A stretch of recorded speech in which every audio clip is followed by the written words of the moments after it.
Kahit bungi, mapapangiti kayo sa bagsak presyong dental services ng isang klinik sa Bulacan. Pero baka lalong sumakit ang inyong bagang kapag nalaman nyo ang ang truth. Naengganyo ang pasyente na si Christine, hindi niya tunay na pangalan sa mga bagsak presyong serbisyo ng isang dental clinic sa Bulacan. June 2024, nang mag-walk-in siya sa klinik ng dentistang nagpakilalang si Dr. Raquel Gutierrez para magpalinis at magpapasta ng kanyang ngipin. Meron kaming kakilala na nagpagawa din sa kanya. Tinry ko. Pagpasok pa lang daw sa klinik, agaw pa sila ang naka-display ng mga certificate ni doktora. Pero napaisip daw si Christine nang makitang iba-iba raw ang mga apelyidong nakasulat sa mga ito. Sa kagustuhan ni Christine na magkaroon ng bright and pearly white teeth, deadma na raw sa kanya ang napansin niyang mga alias ni doktora. Naisip ko during that time is baka naman may skills siya pero hindi rin naman pala, wala rin naman palang skills. Pero habang kinakalikot ang kanyang ngipin, napansin daw niyang si doktora nagmo-multitasking. Kasi habang ginagawa niya ako, pinipindot niya din yung cellphone niya. So, syempre yung gloves niya, pinapanghawak niya sa ngipin ko directly. Nang matapos ang cleaning session ni Christine, dito na raw siya inabutan ng resibo pero Familiar kami sa legal document dahil sa sa work namin. Walang TIN number. lalo pang nagduda si Christine nang mapansing baku-baku raw ang inilapat na pasta sa kanyang mga ngipin. Bali, ito yung ngipin na ginawa niya. Tapos, so ito, kung makikita niyo po, di ba, parang may sira pa siya. Which is dapat wala na. Dito na siya nagpasyang dumulog sa Philippine Dental Association o PDA. Nakipag-ugnayan siya sa PDA National. Tapos from PDA National, binaba sa amin sa PDA Bulacan naman chapter para mag-investigate. Nang i-check ng PDA ang pangalan ni Doktora, napag-alaman na si Doktora Gutierrez hindi pala lisensyadong dentista. At dahil bawal na bawal po ang magpanggap bilang isang doktora, nag-set ng dental appointment ang PDA at CIDG Bulacan sa kanyang clinic. Nakuha kasi namin yung contact number nung clinic. Nagpa-schedule kami na magpapalinis ng ngipin. Within 2 to 3 days, sumagot siya. In-schedule niya lang kaming pumunta sa kanyang clinic. October 16, 2024, kasama ang resibo, nagtungo ang mga operatiba sa sinasabing clinic ni Doktora. Pagdating sa lugar, makikita ang isang babae sa tapat ng isang bakay na nagtuturo ng parking. Ayan na pala eh. Sige pa sa unahan daw, kuya. Pagpasok sa clinic, sinimula na niyang suriin ang kanyang patient for the day. Wala siyang kalam-alam na ang nakasalang niyang pasyente, operatiba na pala ng CIDG. Kaya po ang doktor, no? Si Dr. Raquel po, Confirmed, siya nga ang hinahanap na dentista. Ilang sandali pa, nagsimula na sa pagse-sales talk ng kanyang dental services si Doktora. Pero gusto mo, tapos dito sa lower, fixed bridge lang. Yung jacket din, fixed bridge, parang ganito. Bali, 1, 2, 3. Magkano po kaya yun? 7,000 isa. Ng fixed range? Ng isang peraso. Sa iba, 10,000 yan. Nang matapos ng subject ang cleaning, inabot na ng operatiba ang bayad na 500 pesos. Hudyat ang mga taga-CIDG para arestuhin siya. Mga pulis po kami taga-CIDG po kami. Kailangan ko lang po. Ito ay aming hinuhuli sa illegal practice of dentistry. Kami taga CIDG. Ako, dentist po ako. Si Doktora hindi na ubusan ng depensa. May lisensya po ba kayo? Ako. Ano po lisensya niyo? Ayun po. Meron na.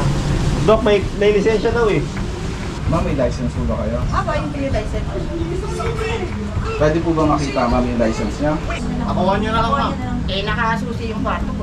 Meron o wala, Doktora? Huwag kayong mag-alala. Hindi ako.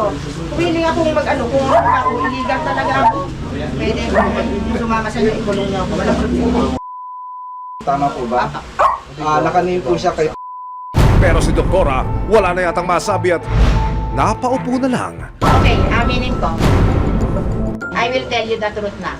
Ako po ay nag-board exam. Ang naipasa ko lang po ay yung practical. Napag-alaman din ng PDA ang misteryo sa likod ng magkakaibang apelyido na ginagamit ni Doktora. Ano po talaga ang pangalan niyo po? Raquel Gutierrez. Gutierrez 500 pesos. Yung Gutierrez po, Yun po pinili yung- ng mister niya. Hindi, yun po yung apelido ko nung paradate ako. Ano po? yung tahonera po, sino po Kasi ba? po yung Jacinto, pangalawang asawa ko na po. Yung Jacinto namatay sa Saudi. Okay. Pangalawang asawa ko na po itong darating tahon nila. Kasama ang mga sinasabing certificates ni Doktora. Kinumpiska ng mga otoridad ang mga dental equipment na ginagamit ni Doktora. Kayo po ay aming hinuhuli sa kasong illegal practice of dentistry. Matapos basahan ng kanyang mga karapatan, si Doc mukhang may biglang realization pa. Nasaan ko na po yan. Willing nga akong magpakulong para ako'y makapag-diet. At ang mga papromo ni Doktora, birthday blowout pa. Kasi ang purpose ko, makatulong ko sa kapwa ko. Kasi ang mahal ng dentistry ngayon.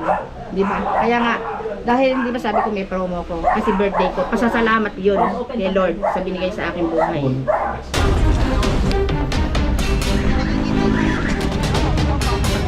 Habang nasa biyahe, Ilang taon ka na po na? Sa Saudi nga ako. Dito po sa Pilipinas. Mga 5 years. Siyempre, alam ko nga namang illegal ako. Dahil nga siguro, tawag dito, yung by words, nalaman nila, ay magaling yung dentista na yun. Tapos, mura pa ang singil, mabait pa. Ganon kasi ang comment nila eh. hala, pwede ba yun? Mag-practice dahil sa good reviews kahit na walang lisensya? Kailangan po talaga ng lisensya. Oh, alam ko naman po yun. Alam ko naman. Kasi, pero mo, 6 na taon ako nag-aaral. Dahil lang sa board exam na yan. Kaya nga nag-upload ako. Dahil nga hindi ako nakapasa ng... Ang hindi ko lang naipasa yung theoretical. Naipasa ko yung practical. Yung tinatrabaho ko. Pag, hindi. Nag-Saudi na nga ako kasi nga po mahirap lang kami. Pwedeng mag-retake. Hindi nga ako kasi nga wala nga kaming pera. Yung pagdating niyo po rito. Ang tagal na nun.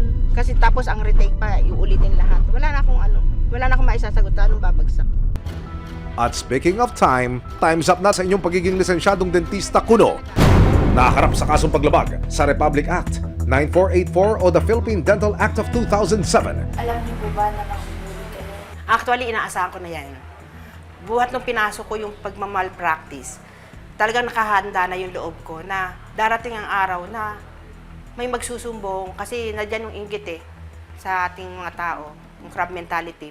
Ayon sa kanya, isang malaking kahiyan daw sa kanyang pamilyang sinuportahan ang kanyang pag-aaral oras na malaman nilang hindi siya nakapasa ng licensure exam. Actually, sa pamilya ko, walang nakakalam kahit si Kogawad. Hindi niya alam na ako pala isang peking dentista. Pinagtapos ako nung kapatid ko. Yung kapatid ko, pumasok na katulong sa tiyahin ko para makapag-aaral kami. Hindi ako masaya kasi gusto ko talagang nagme-member ng PDA, ng ganyan. Pangarap ko yan Kaya nga lang talaga, hindi talaga sinuwerte. October 19, 2024, pansamantalang nakapagpiyansa si Raquel pero patuloy pa rin gugulong ang kaso laban sa kanya. Kung sakaling mapatutunayang nagkasala, maaari siyang makulong ng hanggang 2 taon. Kasama ang resibo. Muli namang binalikan ng Philippine Dental Association o PDA Bulacan ang klinik ni Doktora para masigurong nananatili itong sarado. Mula ho rito sa labasan, Doktor, tama ho ba? Hindi masyado tanaw mula ho rito sa ating kinalalagyan yung klinik. Ito medyo. Ito ho mismo? Yung pintuan na maliit na yan. Nung binerify nyo, sabay nag-ooperate pa? Hindi na po. Hindi na ho nag-ooperate. Minabuti rin ng resibo na makuno ng panayam ang isa niyang kamag-anak na isang lisensyadong dentista. Ayon sa investigasyon ng PDA, nagpapasa raw si Raquel ng mga pasyente sa kanya. Doktora, kilala niyo po ba itong nagpapakilalang dentista na tumutugon ho sa pangalang Binibining Raquel Gutierrez? Bali, ano po siya, pisang buo ng tatay ko. Doktora, bakit niya kaya pinasok yung ganitong hanap buhay? Siguro po, dahil sa pangangailangan din, dahil may mga anak na nag-aaral. Nag-aaral naman siya, nakatapos naman po siya ng dentistry. Opo. So yun nga lang, siya nakapasa sa board exam. Sa totoo lang po, ang alam ko, lisensyado siya. Hindi ko alam na underboard pala siya. Hindi siya nakapasa pala. Hindi maling sundin ang payo na follow your dreams. Pero ibang usapan na yan, oras na may panlilinlang at pagpapanggap ng nagaganap. Lalo na't kung kalusugan at kapakanan na ng mga taong nagtitiwala sa iyong kakayahan ang nakasalalay